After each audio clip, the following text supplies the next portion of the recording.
Buddha was coming to the scene, but he could not complete. He saw that Buddha is approaching. He suddenly decided to lay on the mud, making his own body as a bridge for the Buddha and his followers. So then it is said that Buddha saw this great man, and Buddha made the prophecy that one day in future this person will become Samma Sambuddha, Gautama Buddha. So listening to that, trusting the word of the Buddha, that ascetic Sumedha was so delighted. And also in this context, we can see that this altruistic concern was the motivation for ascetic Sumedha to start his Bodhisattva career.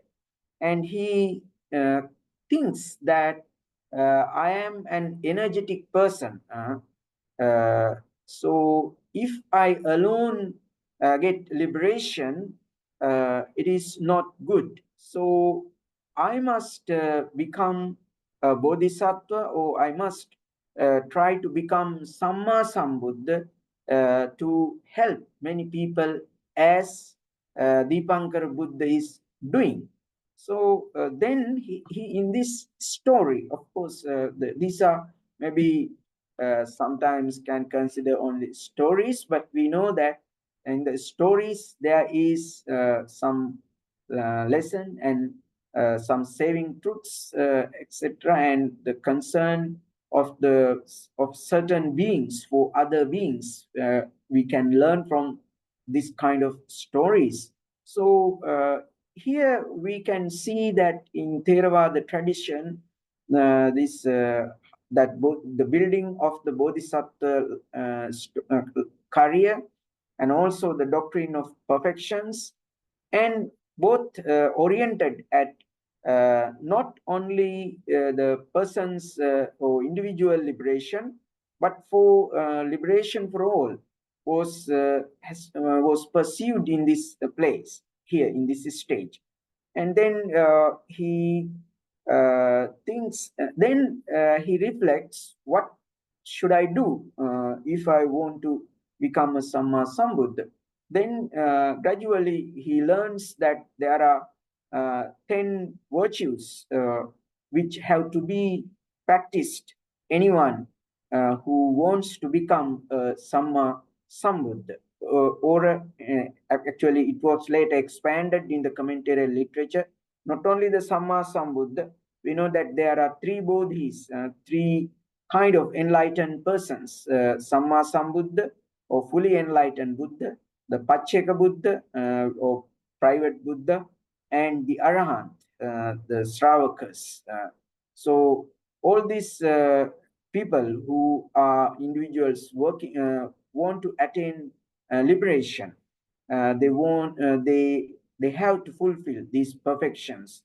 The difference between the Buddha, Pacceka Buddha, and the Arahant lies in the time that they sacrifice or take to fulfill or to perfect these 10 qualities. So then this in this story, starting from this story, that he recollects that dana, sila, dana, nekkhamma, panya, virya, khanti, satya, aditthana, metta, and upekha. Of course, I will show through my slides later after I presenting. So then it was actually after that there was no much elaboration in the Buddha ones, but it was the Acharya Dhammapala.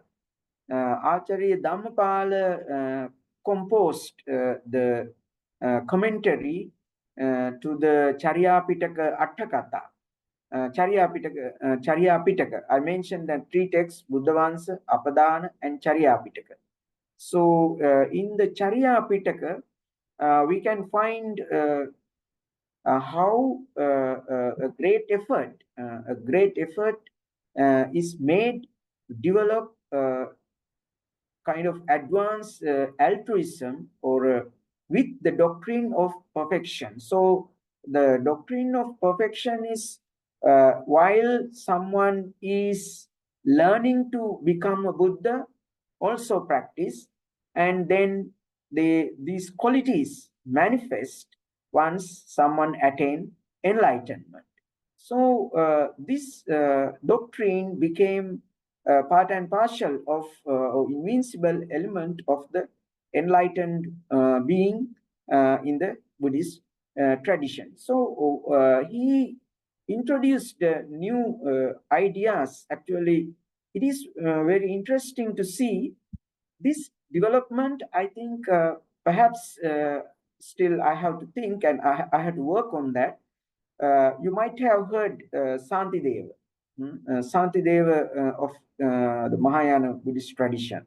Santideva's texts, mainly Bodhicharya Avatar and Siksha Samuccaya, the actually in the Santideva's Bodhicharya Avatar is poetry in which that six perfections, that Mahayana version of perfections, are elaborated.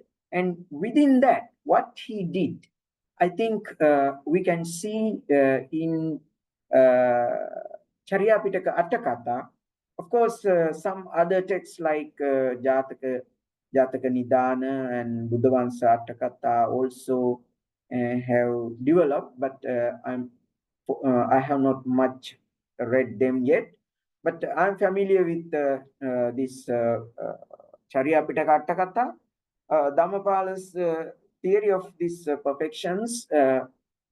So here he makes this not only analyzing and producing how to practice these 10 perfections, but how each perfection is oriented at helping others, was emphasized by Dhammapala, and Karunupaya Kosalla Pariggahita.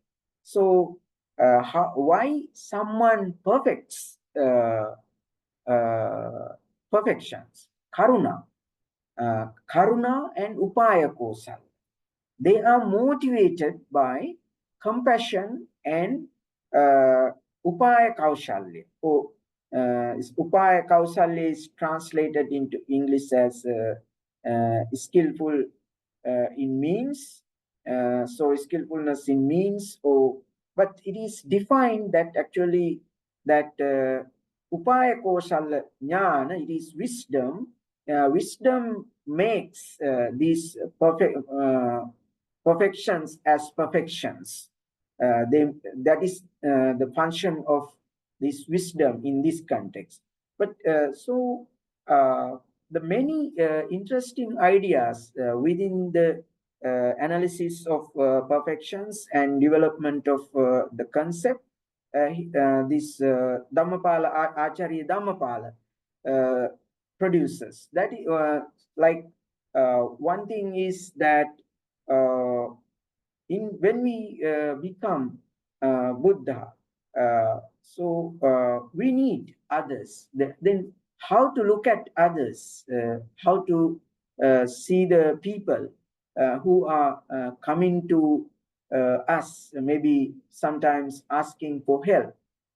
So here we can see a very elaborated doctrine or way of life is produced, that to appreciate each and every sentient beings and crossing the boundary of self-concern.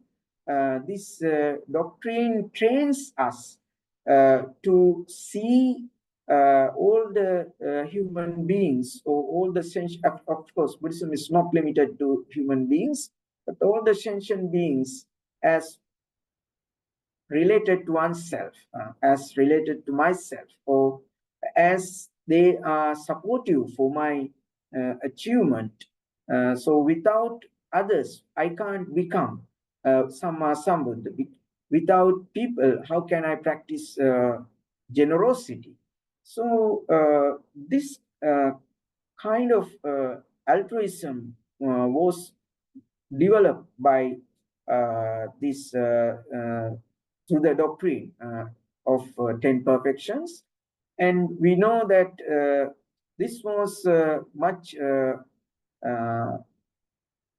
elaborated later in the other parts of the literature, like Jataka literature, where we can see that how these perfections, 10 perfections, are fulfilled by the Bodhisattva. Actually, here another point is that when we examine these stories, of course, sometimes the Bodhisattva appears as an ascetic.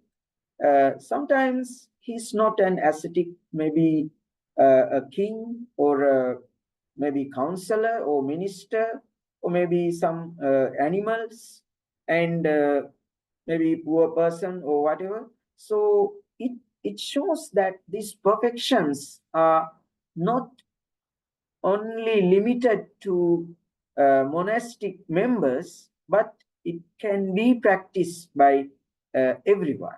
So it is not limited to monastics. Mainly, we know that there's many teachings in the early stage were addressed to monastics.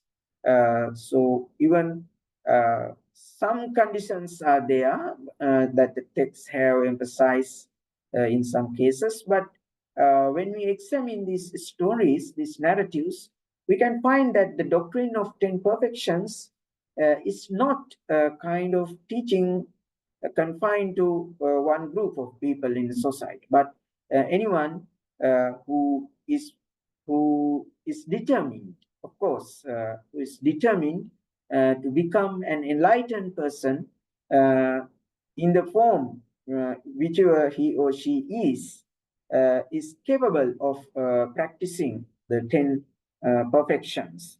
So, like in this way, and very innovative approach, sometimes I can say very creative approach, has been produced by Dhammapala in developing the concept of perfections. That is, for example, in the we know that wisdom or panya, generally we understand as intellectual understanding of the nature of reality or the facts in the world, but it is mainly understanding of the truth. But like Santideva in the Bodhicharya avatar did, for example, Santideva transformed meditative practices, doctrine of non-self, all things into as sources or sources for generating love for others or concern for others. Here we can see in Dhammapala's commentary or in the Charyapitaka Attakatha, somewhat similar attempt is made by him too. That is that he says that wisdom or prajna gives us knowledge, and this knowledge is practiced through compassion, and also wisdom gives the insight that people are suffering and all are suffering. So then through this understanding, when it is transformed into action, it becomes compassion.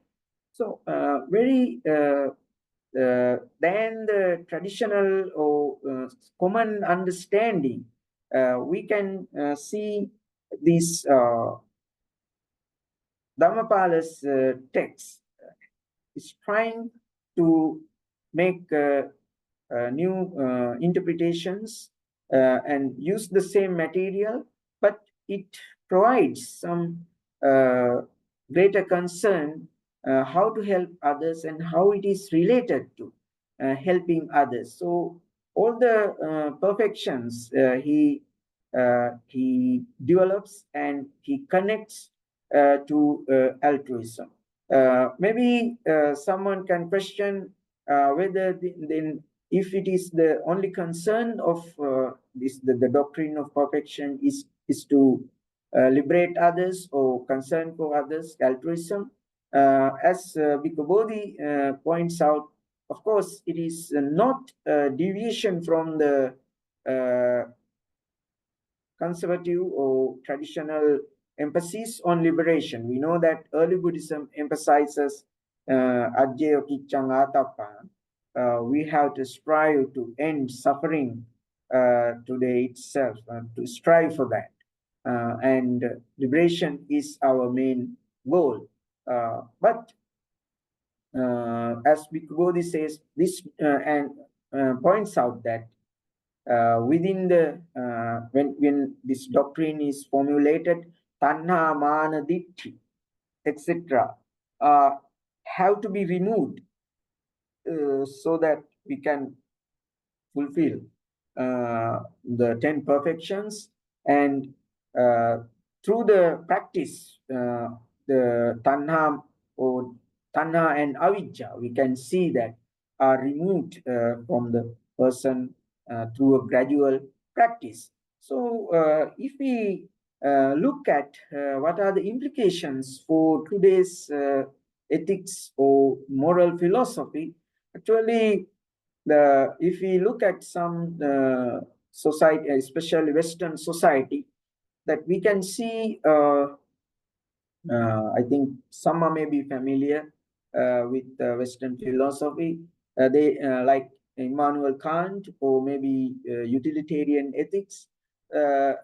These are, or maybe most of the time, these are based on following some rules. And but we see that now, of course, in the West also, that virtue ethics is now getting popularity. It has some relevance for us.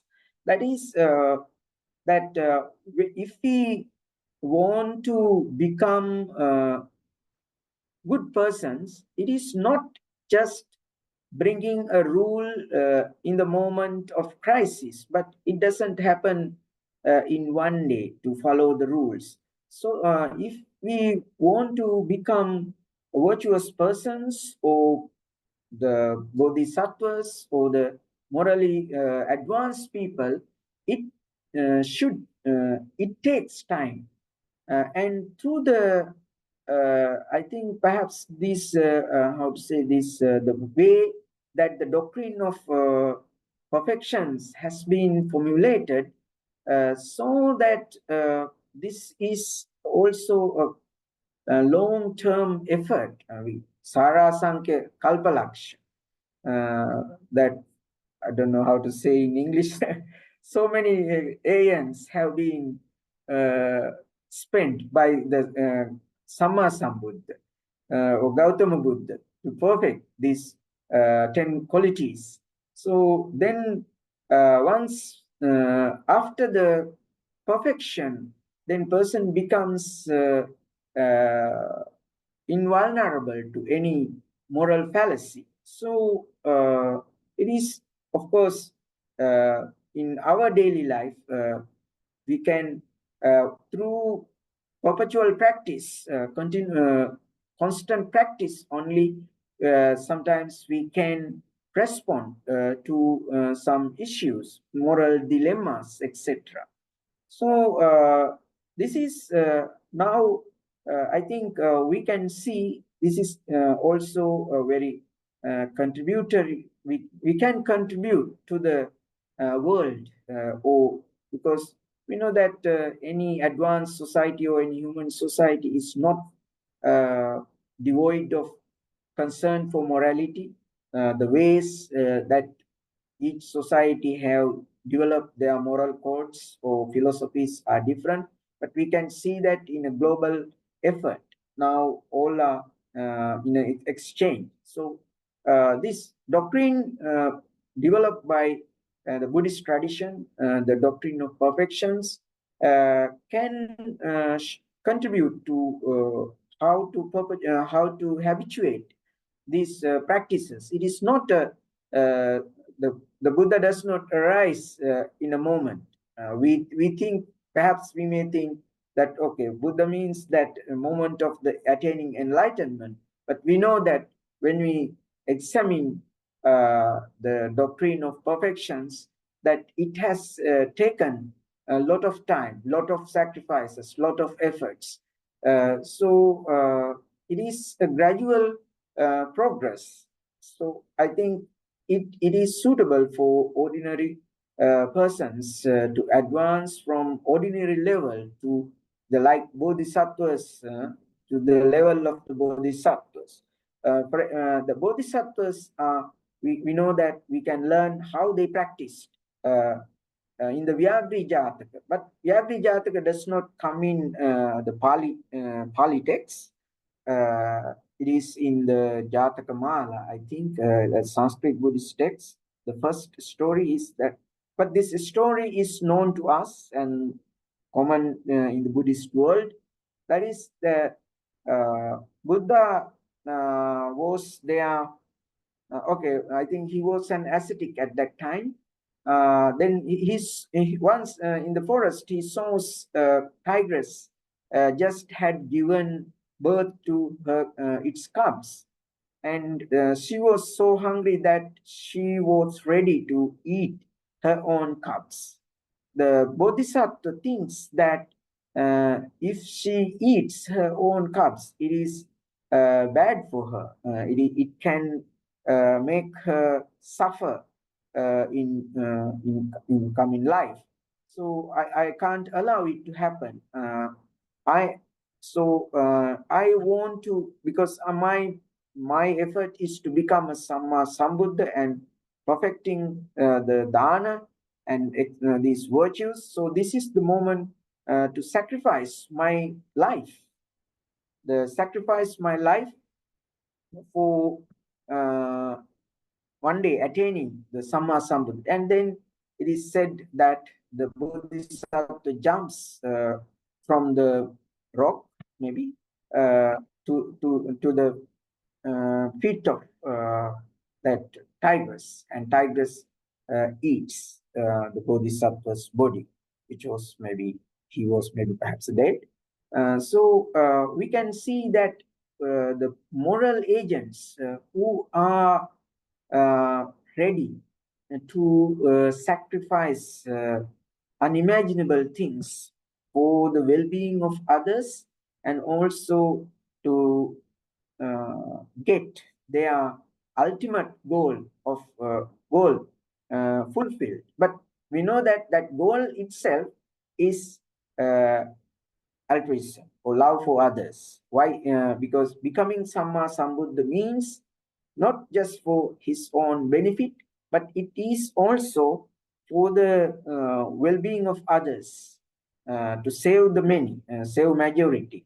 Like in the Vinaya, the Buddha said after, I would say that in the Vinaya Mahavagga,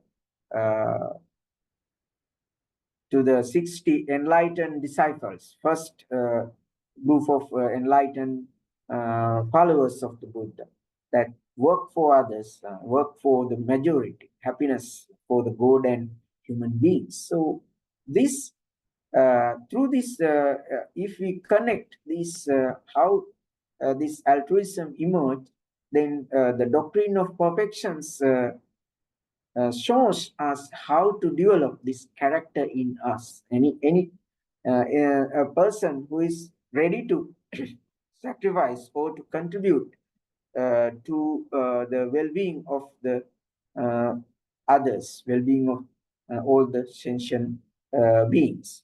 So this, finally, another point is that, of course, there are some other ideas related to the doctrine of perfections. That is, we have to have a goal. So this then becomes the proper perfections.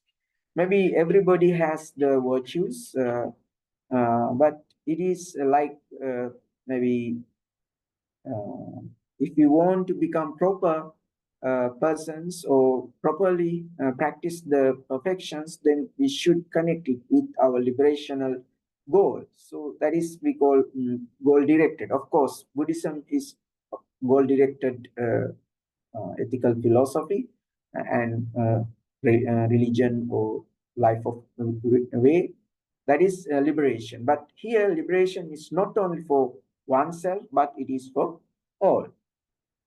So let's see some slides as support for my presentation. We can, as I mentioned, that in the early phase of Nikaya texts, we can't find.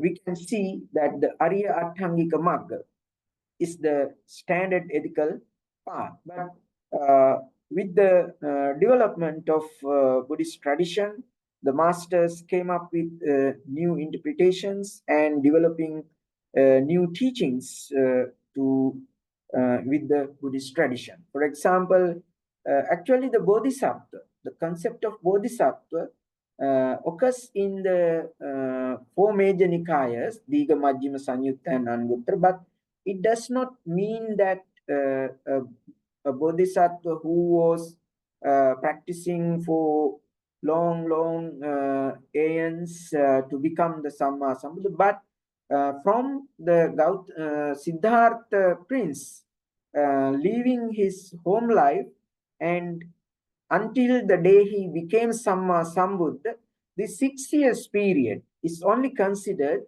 as the bodhisattva, not being like which is reflected in later tradition, but some places there are some hints that there is a particular being who was ready to save the world, or who was born to this world to help the majority.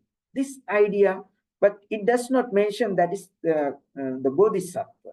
So this actually with the time, this bodhisattva, of course in suttas, few suttas we can find bodhisattva seva sato samano. When I was the bodhisattva, maybe this teaching occurred to me, Buddha says later. But this was finally a person developed into a person or a moral agent who was pursuing, perfecting 10 paramis aimed at attaining Samma Sambuddha. It is developed in later time.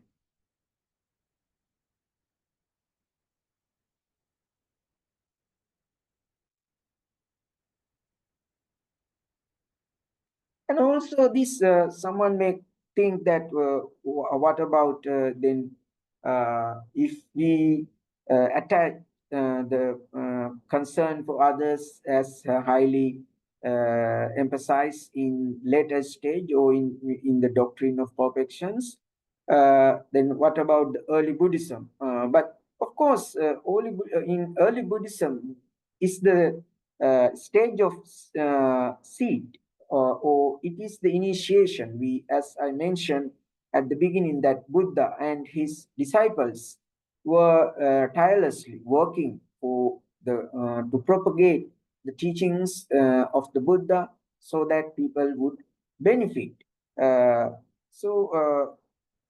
We can see that Buddha, as in the maybe Arya Pariyesana Sutta and also in many sources, Buddha starts his career of liberating others by teaching the Four Noble Truths to his previous 5 companions, Panchavaggiya Tapasa.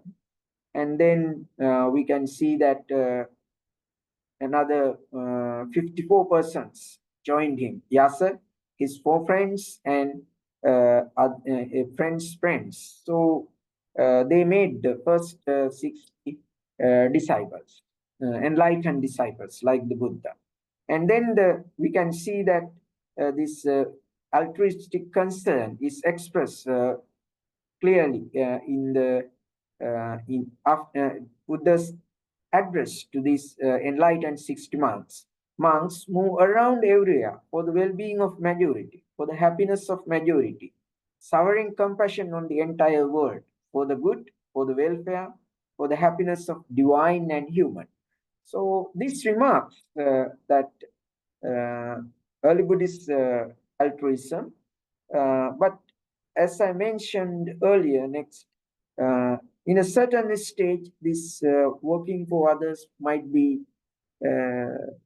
undermined, and self-liberation, working for one's own liberation, as scholars assume, became priority among the monastics. Group of maybe not all within some group of Buddhist masters, but others were not uh, in agreement with this tendency in the Buddhist community. In the four major Nikas, the term Bodhisattva is used to refer to the pre-enlightenment period of the Buddha Gautama. From the time of renunciation until the attainment of perfect enlightenment, the ascetic Siddhartha is called as the Bodhisattva. It is not used to Arahants, the followers of the Buddha. But with that, it is said that the Bodhisattva ideal came into existence as one who is given to serve others. But in early period, it is, as I mentioned, that is Bodhisattva. And here we can see that the idea of believing in a being that who comes to save the world or liberating others was introduced in early phase, but there we can't find the word. It is the Bodhisattva itself. A being not liable to bewilderment has arisen in the world for the welfare of the many folk, for the happiness of the many folk, out of compassion for the world, for the good, the welfare, the happiness of gods and men. So this is in the Majjhima Nikaya.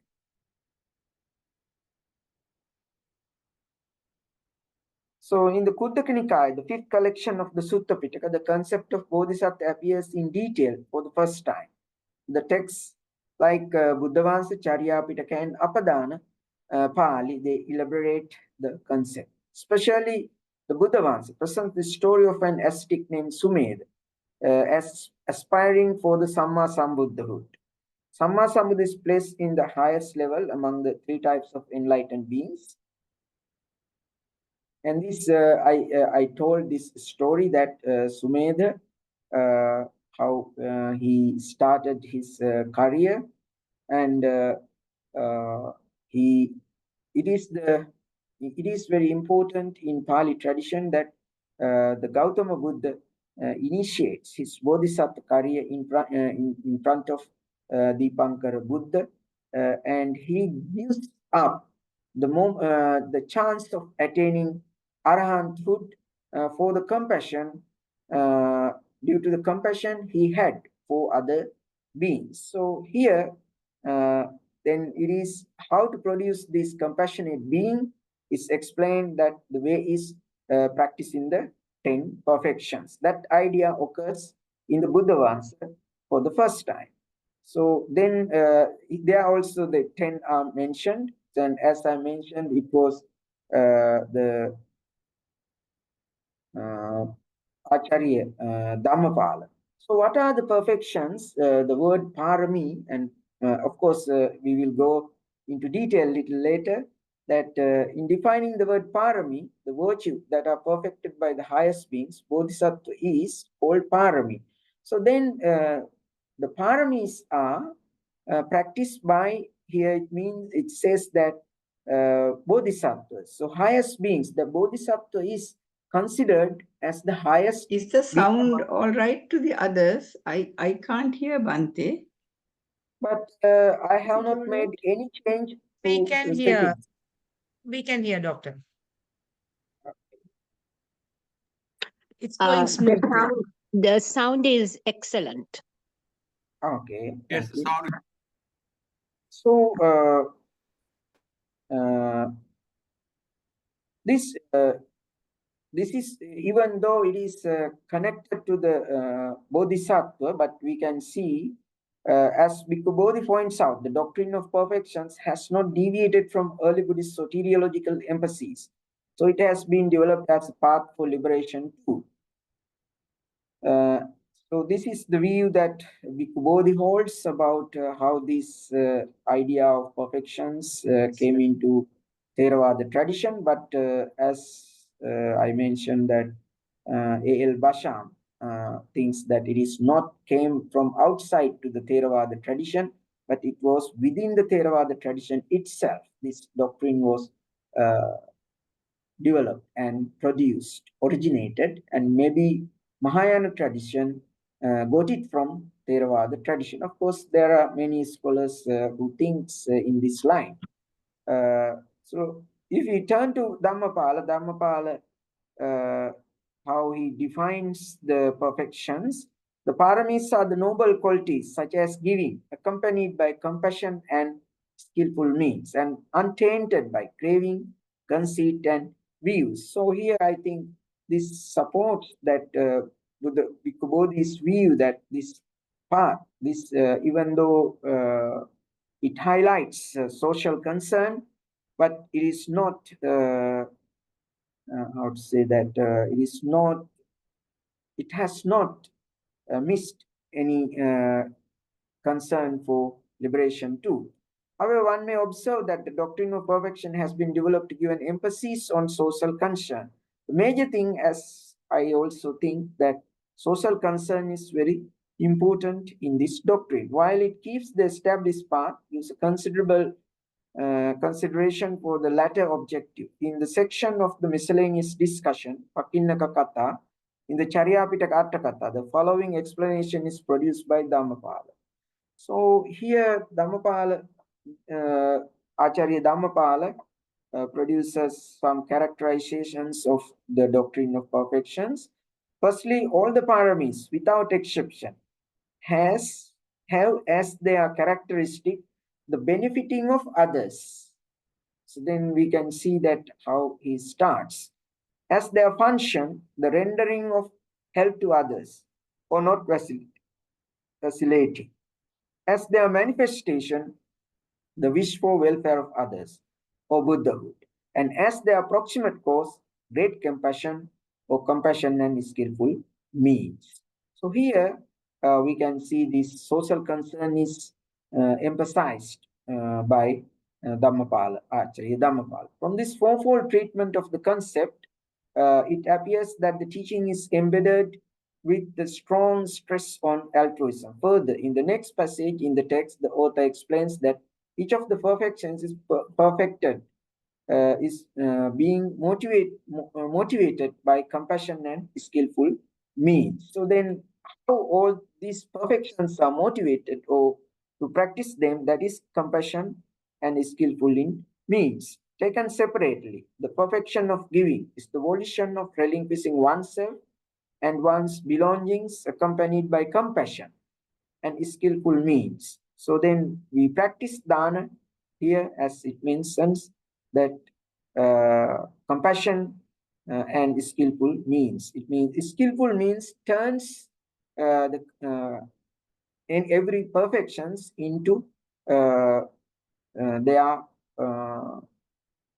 form. The perfection of loving kindness is the wish to provide for the welfare and happiness of the world.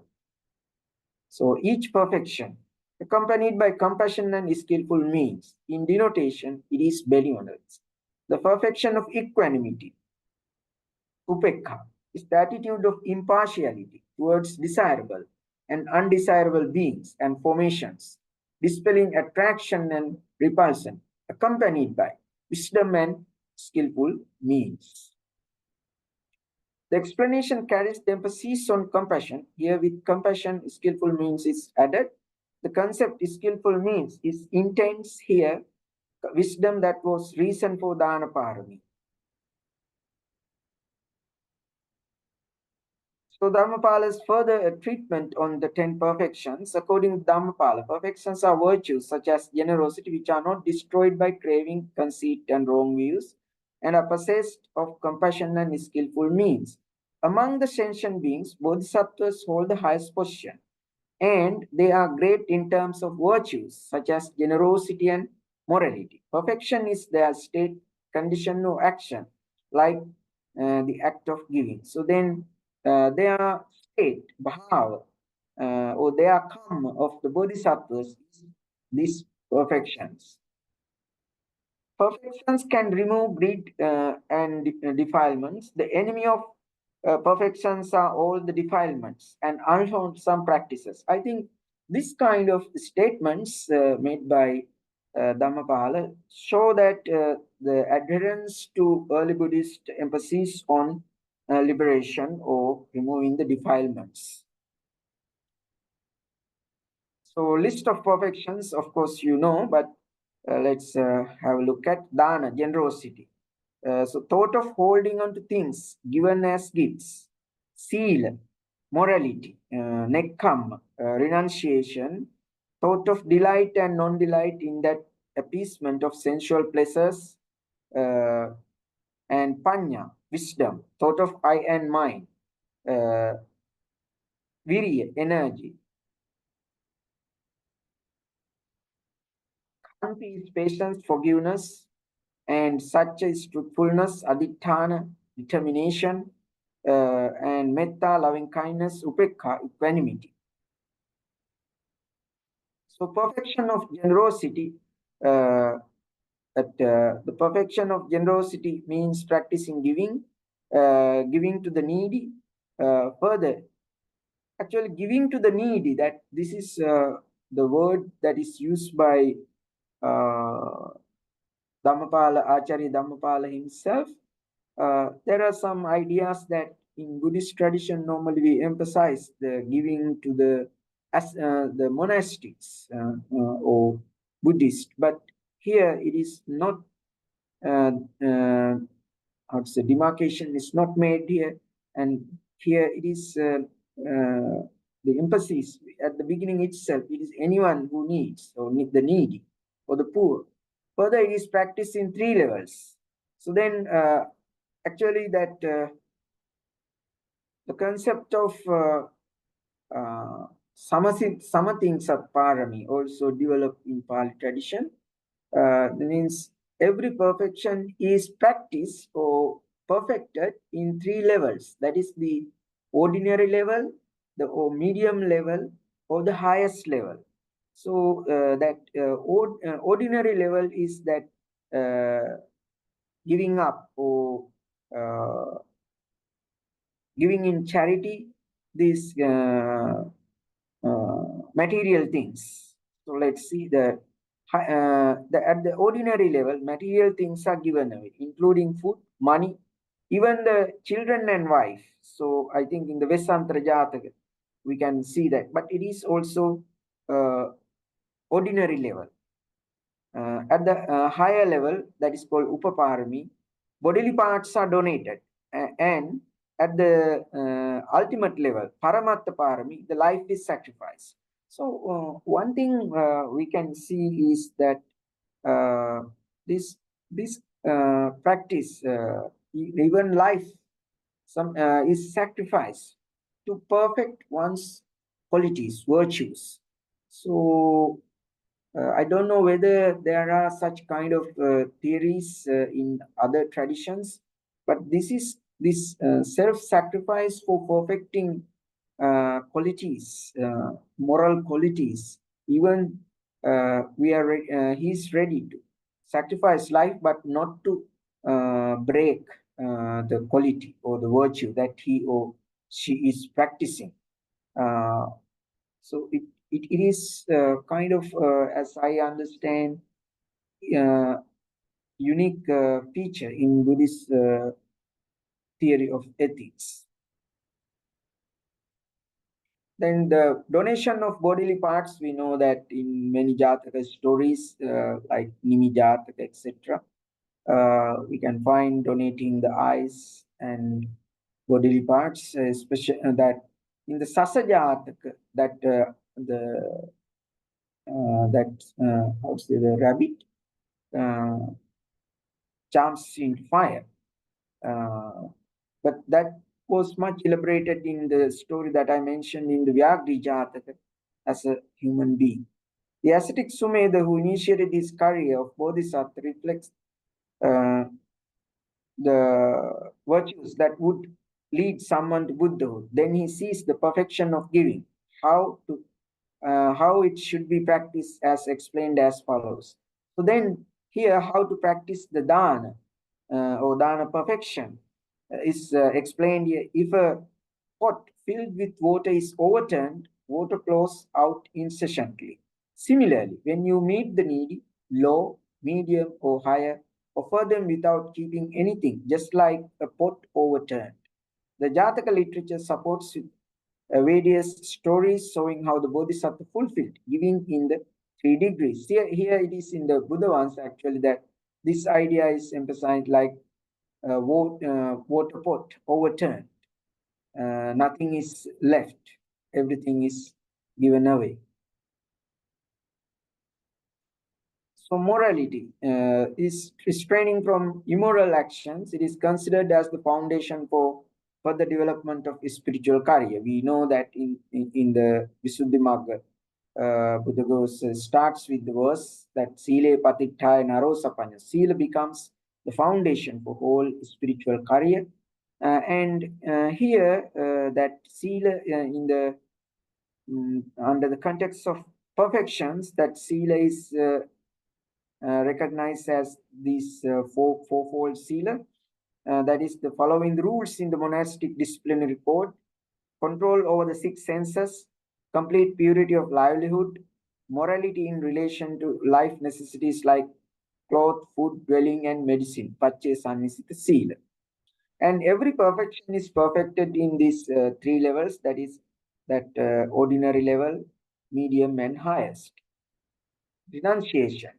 So renunciation has actually bigger meaning. It means 2 meanings we can derive. One is that, of course, like we give up the family life and become an ascetic, or one who is given to seek the truth and liberation. At the same time, attachment to the bhava, any kind of bhava, is also included under the nekkhamma. The perfection of giving up means abandoning all things like one's kingdom, like in the Makadeo Jataka, etc. The Jataka stories of maybe the Prince Siddhartha itself. And the Jataka stories like Makadeo Jataka illustrate how the Bodhisattva gave up kingdom for the cultivation of good. In the last life, Prince Siddhartha gave up his kingdom to search for liberation.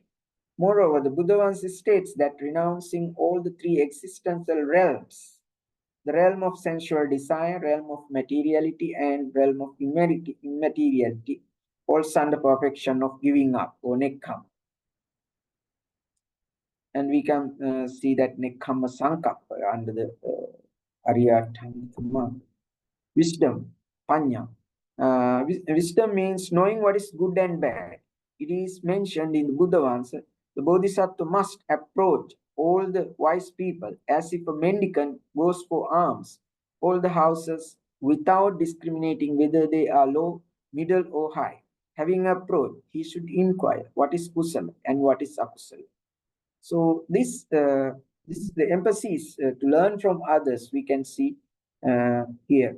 And even in the Chulakamma Vibhanga Sutta, it says that inquiring kusala and akusala from the Sramanas and Brahmanas is conducive to growth of wisdom and resulting in the birth either heaven or if it is in the human world as a wise person. So it is interesting to see that energy, virya, is the perfection that enables the bodhisattva to attain full enlightenment. So then attain the goal or the Samma Sambuddha energy. So it is considered an ultimate perfection. In the Ariyatthangika Magga, this appears as right effort, which means making effort to overcome the unskillful akusala, which is already arisen, and not to let rising new defilements. As to the skillful, new kusala karmas are generated and already arisen are fostered. Patience. It is endurance, both personal difficulties. So Khanti is both that personal difficulties which come in the way of practice, maybe due to personal diseases or infirmities, etc. They also have to be borne by bear up. So both, then its function is curbing anger is the function, the next meaning. The story of ascetic Kantivada, we know that this story illustrates the highest level of practicing perfections, that Kantivada Tapasa, who had no thought of anger against King Kalaba, who harmed him unimaginable way. So this is and also in many places, this Kanti Paramantapotika, patience is the highest ascetic practice. And Santivada also held the significance of Kanti or Shanti.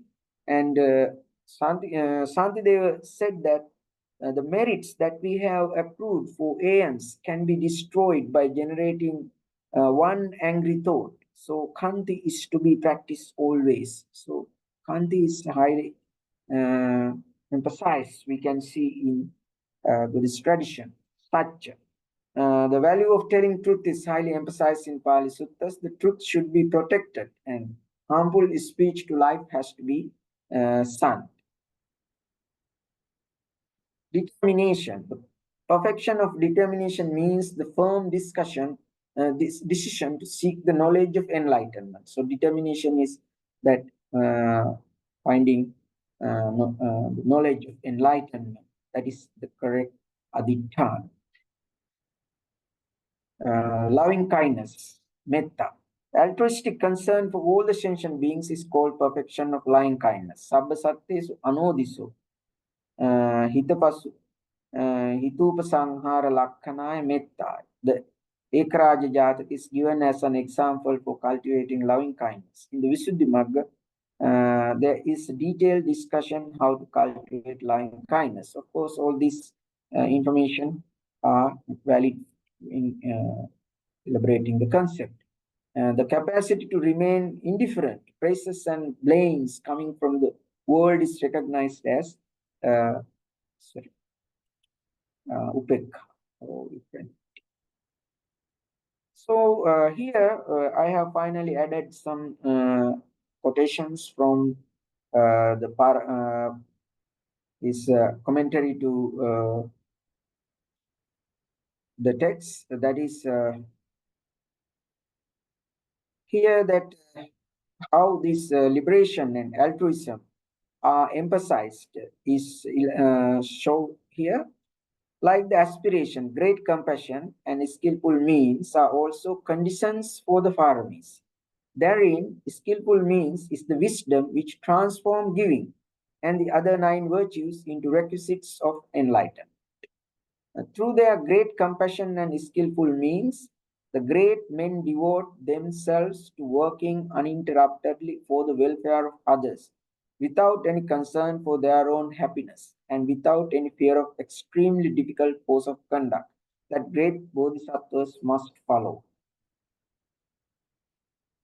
And their nature is such that they are able to promote the welfare and happiness of beings, even on occasions when they are merely seen, heard of, or recollected, since the sight, report, or thought of them inspires confidence. Through his wisdom, the Bodhisattva perfects within himself the character of a Buddha. Through his compassion, the ability to perform the work of Buddha. Through wisdom, he brings himself across the stream of becoming. Through compassion, he leads others across. Through wisdom, he understands the suffering of others. Through compassion, he strives to alleviate their suffering. We can see the connection between wisdom and compassion here. And another important point is that on the dana, the perfection of giving should be reflected upon thus. Possessions such as fields, land, bullion, gold, cattle, buffaloes, slaves, children, wives, etc., bring tremendous harm to those who become attached to them. Because they stimulate desire, they are wanted by many people. They can be confiscated by kings and thieves. They spark of disputes and create enemies. They are basically insubstantial. But this sounds like very monastic and emphasis. But further, when a suppliant asks for something, here is the important point. The Bodhisattva should reflect. He is my intimate friend. For he divulges his own secret to me. He is my teacher, for he teaches me. When you go, you have to abandon all, going to the world beyond. You cannot even take your own possessions.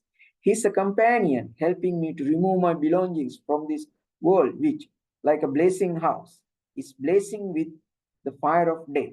Here, which kind of attitude is to be cultivated towards people who are coming or asking for help is reflected. He should further reflect, just as I would benefit myself, so should I benefit all the world. And there were no suppliants. If there were no suppliants, how would I fulfill the perfection of giving? And everything I acquire should be obtained only to give to others. He should arouse a desire to give things away without concern by reflecting. Good returns to the one who gives without his concern, just as the boomerang returns to the one who threw it without his concern. Morality. The perfection of virtue should be reflected upon as follows, but here we can't see that much concern for altruism. Wisdom. Wisdom is the chief cause for the practice of the other part. For when their wisdom eyes open, the great bodhisattvas give even their own limbs and organs without extolling themselves and disparaging others. Like medicine trees, they give devoid of discrimination, filled with joy throughout the tree times. Only the man of wisdom clearly recognizes the dangers in household life, in the strands of sense pleasure, and in samsara, and sees the benefits in going forth, in attaining jhanas and realizing nibbana. A bodhisattva practicing for the welfare of others should admonish himself. Have you made a thorough effort to purify your wisdom? For it is by spiritual power of wisdom that the great beings established in the four foundations benefit the world with the four bases of beneficence, help beings enter the path to emancipation and bring their faculties to maturity. So we can see that connecting wisdom to compassion, and wisdom also transformed a way to as a way to helping others. So my insights from these texts is useful to explain how especially altruism has been connected with cultivation of virtues, while cultivation tenfold virtues aimed at crossing over samsara, doctrine has advanced altruism hand in hand. According to the text 1, wisdom and compassion of the great beings is oriented at welfare of others. All the capacities developed in the Bodhisattva is dedicated to help others. In the section 2 of the text 2, first the author reveals the soteriological significance of practicing generosity, and then to cultivate regard for others. Just as I would benefit myself, so should I benefit all the world. Another important point to consider is how to look at others who are coming asking for help. They are perceived as supporters to reach enlightenment. Without other beings, it is not possible to practice virtues. Further, Dhammapala has developed a concept of unconditional altruism in the practice of generosity. The section 4 of the text 2 is evident of this. The text 4 on wisdom, perfection, the commentator Dhammapala has produced a new perspective to understand the function of wisdom. Wisdom is understood to be theoretical knowledge and insight into reality. However, as Dhammapala sees, wisdom transforms a person into one who is ready to sacrifice even his own limbs for well-being of others. So I think main points are here. Narrative literature, I think you are familiar, means Jataka stories which elaborate the ways that Bodhisattva fulfills. But important thing is that this stories show how Bodhisattva was wise sometimes, these virtues practiced in different ways, and they are actually relevant for many aspects of our life to advance for a great and his how a ruler actually the rulers here abounded in patience, loving kindness, and mercy, and in righteousness he ruled the land, cherishing all creatures alike with the fond love of a father for his baby boy. We can see that we know that Bodhisattva ideal was adopted by the kings in Buddhist countries, even in Sri Lanka. I think one king said, Melakdivi Nobohosattu Norajwan. In this land, in Lankadeep, who is not a Bodhisattva would not become the king. So it means that this doctrine of Bodhisattva and perfections were incorporated into the practice, political practice. In all over the Theravada countries, we can find that some kings identified themselves as Buddhas. I think this literature might have influenced them deeply to be so. So here we can see how a Bodhisattva king rules the world with the father for his baby boy. Mahasilava Jataka is, how to say, the king even ready to sacrifice his life to stop harm that come from war. This Dummeda Jataka, wise prince, he transforms society without harming or any revolutionary effort, but through strategy. He transformed people to accept five precepts and practice them, and give up animal sacrifice. Ummadanti Jataka shows us that how a king is adhered to his morality. So this is a beautiful story that king was how to say he in his mind there was a beautiful lady of I think his minister's wife. Then one day king was happened to see her, and king was attracted to her, but after coming back to the palace he was sick, but the reason was finally revealed by the king to the minister. The minister was ready to offer his wife, but here the king says that it can't be done. It is wrong. So even though it is painful to undergo this kind of emotional situation, but morality is more important than that. I think this we can. I have thought of like I think King David. King David was different from in the Bible. I think he fell in love with his general's wife, and then what he did, he sent his general to the front of the battlefront so that he would be killed, and then David was married to that general's wife. So, but the king, but here this king is not that. It's a different example here because he's a bodhisattva. So I think that's enough. So I think my conclusion is clear for you that this teaching has been very helpful in developing the Theravada version of altruism, and it is with the doctrine, the two doctrines, we know that what the Bodhisattva practices is 10 perfections, and 10 perfection is a gradual path, and it is oriented at developing the social concern. At the same time, it has not deviated from the soteriological emphasis in Buddhist tradition. May Triple Gem bless you all. Thank you. Thank you, Bante, for that very insightful talk. Professor Manori is not available at the moment, so it has fallen upon me to finish this session.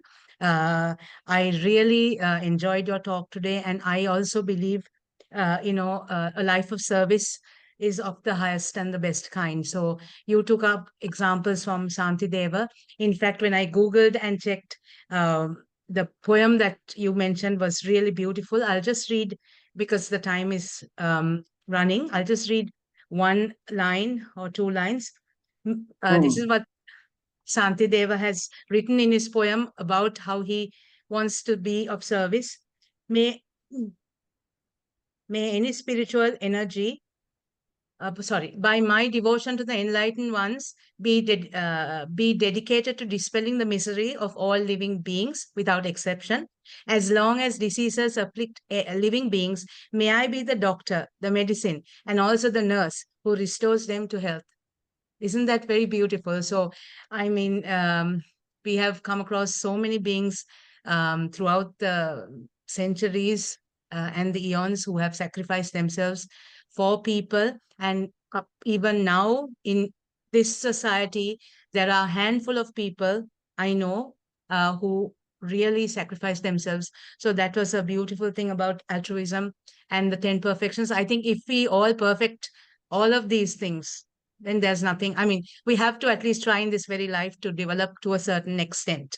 So may I ask if anyone has any questions for Bhante? Any comments? Bhante has done a comprehensive study of this and it's very interesting. I mean, we would like to listen to it again one day. It was very, very well narrated. Thank you very much. So in the absence of any, would there be anyone who wishes to comment or question? Samudra, I think the time for the Zoom is also finishing soon. Right. Okay. So we'll terminate it now. So thank you to our speaker, Venerable Wadinagala Pannaloka Thero, for today's very insightful and thought-provoking session. And let us share this session, the merits of this session with the devas and the departed. Tavata chammehi sabba sampunya sampadang sabbe deva anumodantu sabba sampatti siddhya. Etavata chammehi sabba sampunya sampadang sabbe deva matu anumodantu sabba sampatti siddhya. Etavata chammehi sabba sampatti siddhya. Sabbe bhuta sabbe satta anumodantu sabba sampatti siddhya. Imina punya kammena mame bala samagamo satan samagamo hotu yavanippana pattiya. Akasatta chubummatta devanaga mahittika punyantang anumoditva chiran rakkantu lokasasana chiran rakkantu desana chiran rakkantu mampananti. Thank you very much, Bhante, and thank you, everyone. Thank you all. Thank you, Bhante, for accepting the Thank you, ma'am. invitation. Samudra for helping out. Thank you, everyone. Everyone sarnai. Everyone sarnai.